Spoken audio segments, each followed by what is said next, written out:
Okay, so today we're going to look at compound interest. By the end of this lesson, hopefully we'll be able to compare financial scenarios to make informed investment decisions.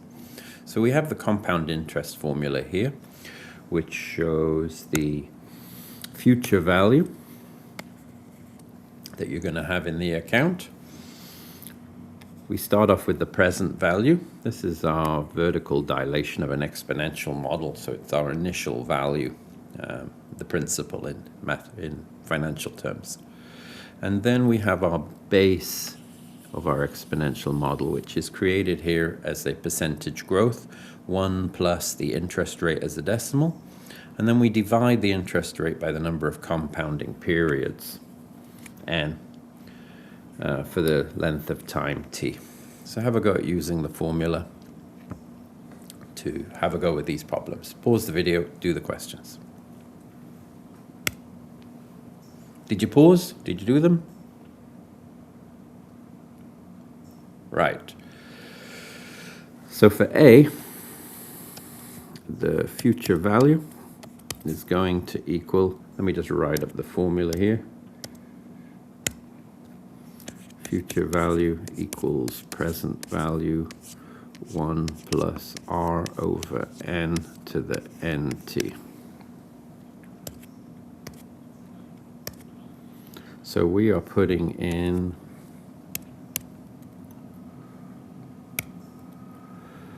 $5,500.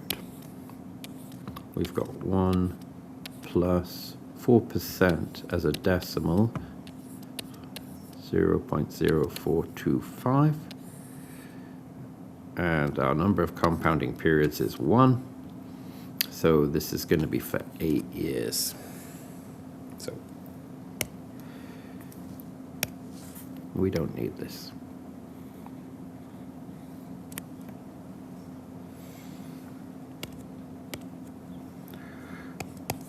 We can write that as our growth factor is 1.0425 to the 8.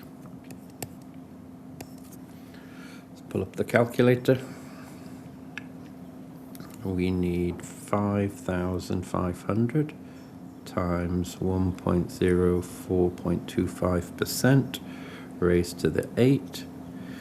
We get this as our answer. So with your calculator, press document 7.2.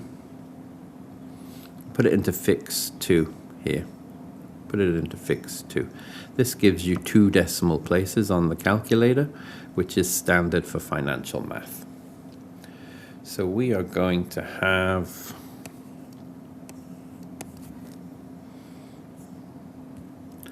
767311. 767311. 767311. Now let's see what we get if we have quarterly compounding periods. So if we're compounding quarterly, that means we're going to get 4 periods per year.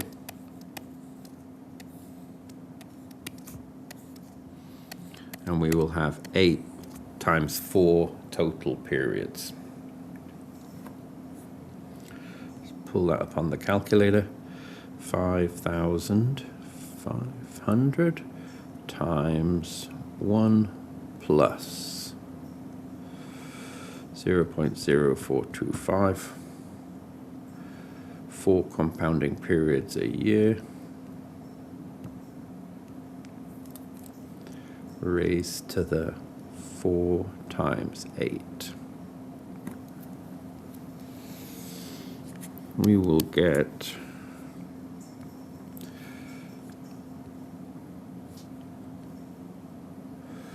771336. 771336 dollars. How much more money do we gain if the interest is compounded quarterly? Let's go up and take this number, subtract that number. Ooh, we got just over $40 extra by the compounding factor.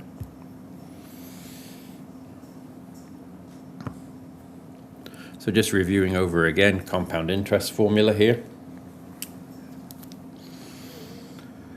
Let's have a go at using that. So here in example 2,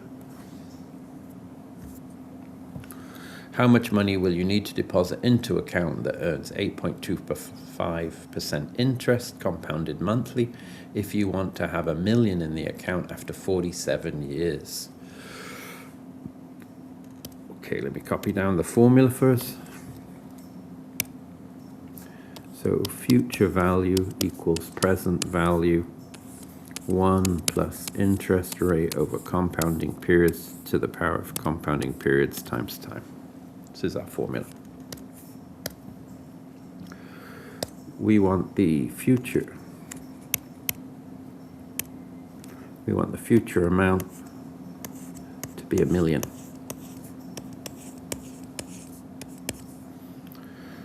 We are trying to find the present amount. We have 1 plus our interest rate is 8%. We are having monthly compounding. And this is going to be for 47 years. So let's pull up our calculator. On this one, we're going to end solve it. Remember that exponential functions are monotone functions. That means they either increase or decrease. This is increasing. So if it's only increasing, there's only going to be one solution to this equation. So it's perfect for end solve. So menu algebra end solve. And we want $1 million. 1, 2, 3. 1, 2, 3 is equal to, let me just count my zeros. Yep, is equal to x times bracket 1 plus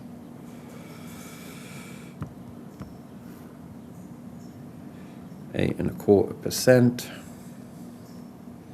compounded 12 times a year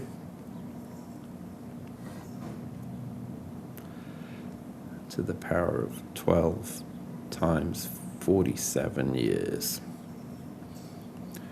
comma, solve for x. We need to have just under 21,000. 21,000. And that is going to become $1 million. So this implies that x equals 20979. 20979.03.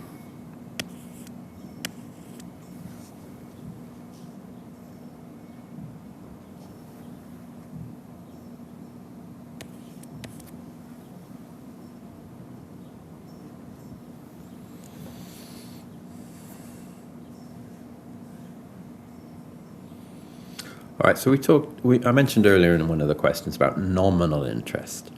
Let's have a little look at the idea of nominal annual interest rate compared to the effective annual interest rate. And it comes down to those compounding periods.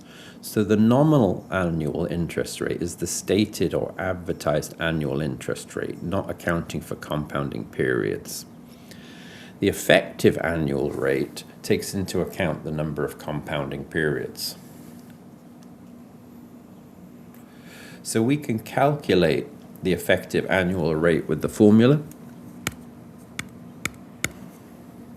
shown here, which this part of the formula is basically your base, and then we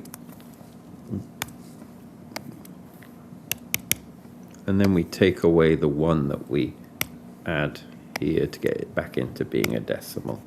So we add that to change it from 4% or whatever to 1.04, and then we take that away again to get back to the rate. So it's pretty straightforward. Why does this matter? Well, the nominal rate is used for quoting, comparison, by the banks when they're advertising things. But the effective rate tells you the real growth of your money, and it's better for comparing options and different compounding frequencies. So if a bank offers 6% nominal interest compounded monthly, then how much is the effective annual interest rate? So the effective annual rate is equal to 1 plus the nominal rate divided by the compounding periods raised to the compounding periods. And then we take away the 1 again. So we have 1 plus 6%, and this is compounded monthly.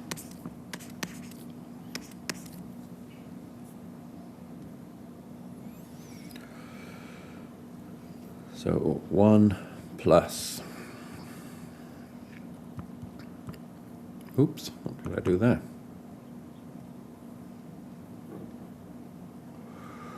1 plus 6% compounded monthly.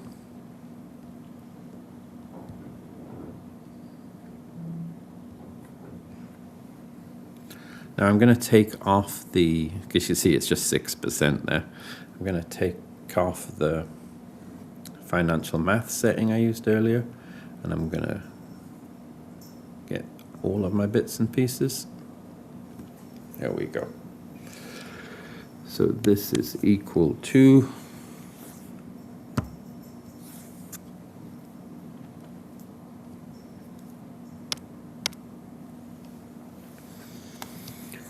0.06164 617, 3 significant figures, which equals 6.17%. So they're quoting 6%, but the effective rate, because it's compounded 12 times a year, is going to be 6.17%, which is a little bit better. All right, let's compare a couple of investment options then. If we want to see what our goal is for today, here at the bottom, compare financial scenarios to make informed investment decisions. So Anton plans to make a deposit in one of the accounts shown in the table. To maximize the interest that the account earns, which account should he choose? So account X offers 2.5% nominal annual interest rate compounded quarterly, and account Y offers 2.48% compounded monthly. Let's see which is the best by looking at the effective annual rates. So we want to,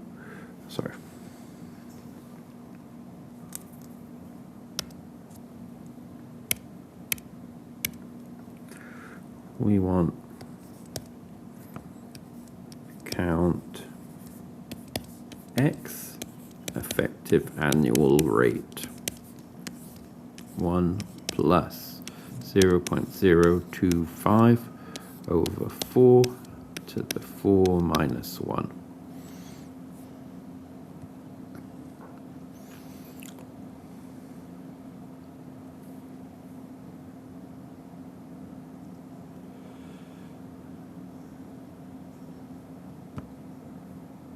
What did I do? Did it again.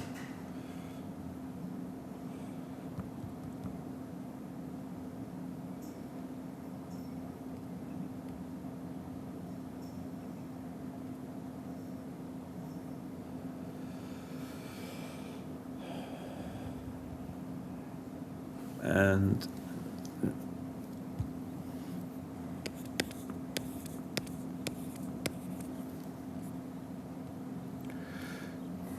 two, 5, 2, 3, 5, 2, 5, 2, 3, 5.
This is 25084.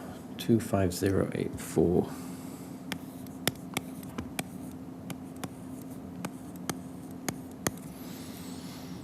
So the quarterly interest is actually better in this case.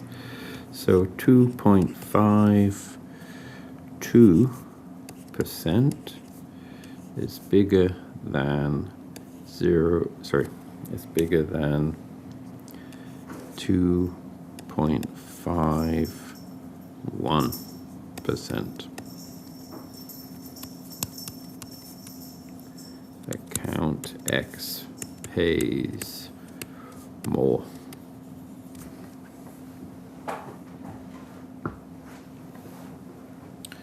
Make sure you include the reason by putting up a comparison using an inequality like this, comparing the effective annual rates in your reasoning. All right, let's have a look at the financial solver a little bit. So example 5, you invest, let me shrink this for now. You invest 1,200 into an account that earns interest that was compounded monthly. After 10 years, the amount is now 2,294. What was the interest rate? So we could solve this using the formula. We can solve it using NSolve. I'm going to introduce the financial solver to you here. So the financial solver is an app that you'll find on your calculator. And we get the different bits and pieces for this one. So the first one, N, is the number of years or payments that you're making. In this one, we only make one. We don't make regular payments. We just put the money in as the present value, and we don't make regular payments. We'll do that in the next problem. The interest rate in this question is the unknown, so we leave the unknown blank, and it will calculate it for us. The present value is how much you're putting in or how much is in the bank. So you're giving money away, which is why we use negative. So you'll notice that the present value and the future value in this one. And one of the things in this app that's a little bit confusing to begin with is some of the values are negative and some of them are positive. Now, it just depends in the direction of flow of money. So if you set up one direction, money moving away from you being negative, money coming back to you being positive, and then you can see the flow of money backwards and forwards. So PMT is if you're making regular payments to the bank and you're putting money in regularly. In this question, we put money in once, we don't take it out. So this one is going to be left as 0. Future value, that's where we can calculate what will be in the bank after a certain amount of interest, or we can say this is our target, this is what we're aiming at. Payments per year. So leave this as 1 if you're not making any payments. So in this case, we're not making any payments, we leave it as 1. Number of compounding periods per year, CPY. So how many times a year is interest paid? And is the interest paid, are you making, if your PMT is 0, doesn't matter this one, but if your PMT is not, are you putting money in or taking money out at the end or start of the period? Whether that, in this case, that would be a month. So the standard setting there is at the end. So let's have a go with this one. So with this question, we'll do it on the finance solver first. So menu A1, up pops the finance solver. We've got 10 years. Press the tab button here to easily move around the app. Press delete, tab. When our present value is we're giving the bank 1,200. We're not making any payments after that. We want to get back 2,294.62. We're only making one payment, and so it's here in these two that the tabbing helps. The up and down arrows don't work well here. It changes the value, as you'll notice when you get it wrong. So tab your way around. We go back around to interest rate, press enter. 6.5%. 6.50%. This is our answer. Let's just compare that, press escape to exit. Let's compare that with the formula method, because you can do this one with the formula. So we want to NSolve. Our equation is 2294.62 is our future value. Our present value is 1,200. We are going to calculate the interest rate. So this is 1 plus the interest rate x, and we have 12 compounding periods a year.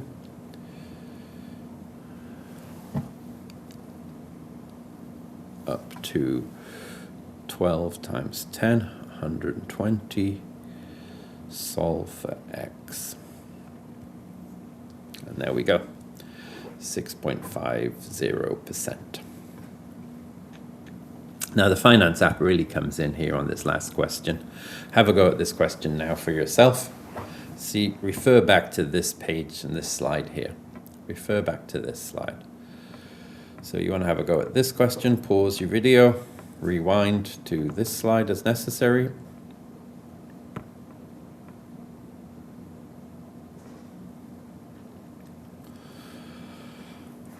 Okay, so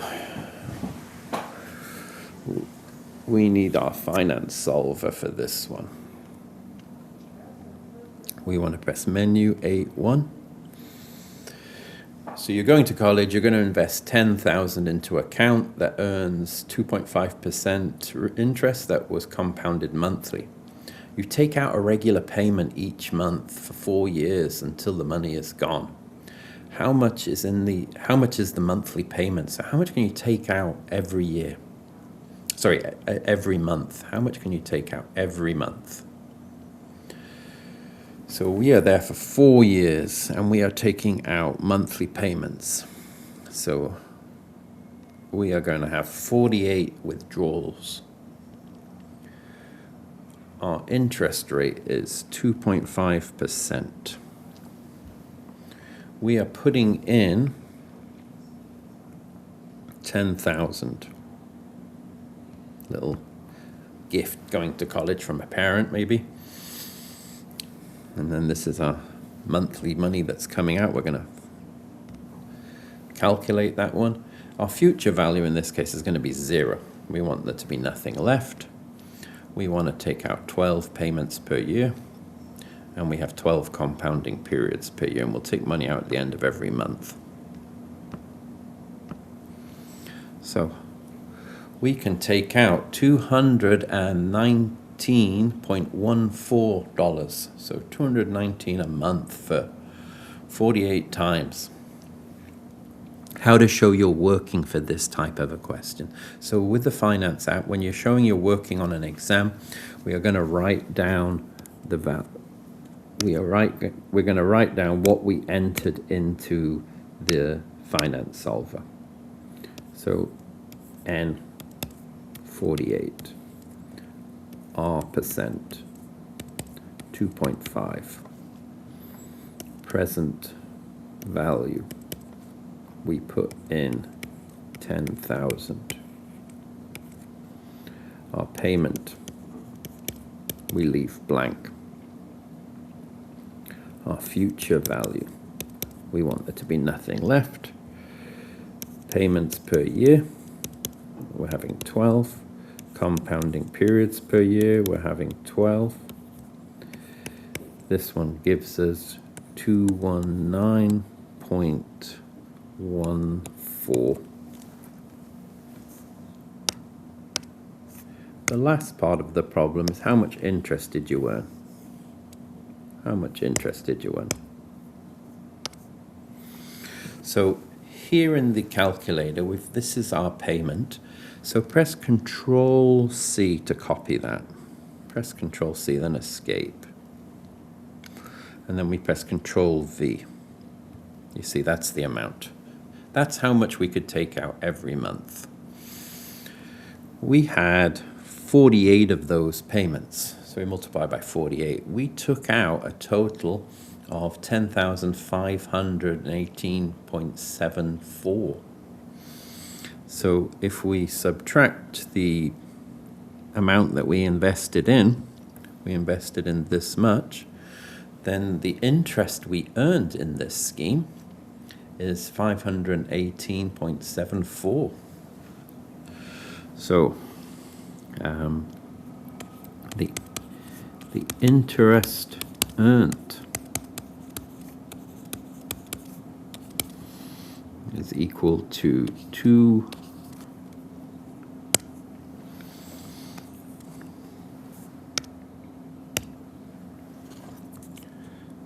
219.14 times 48 minus 10,000,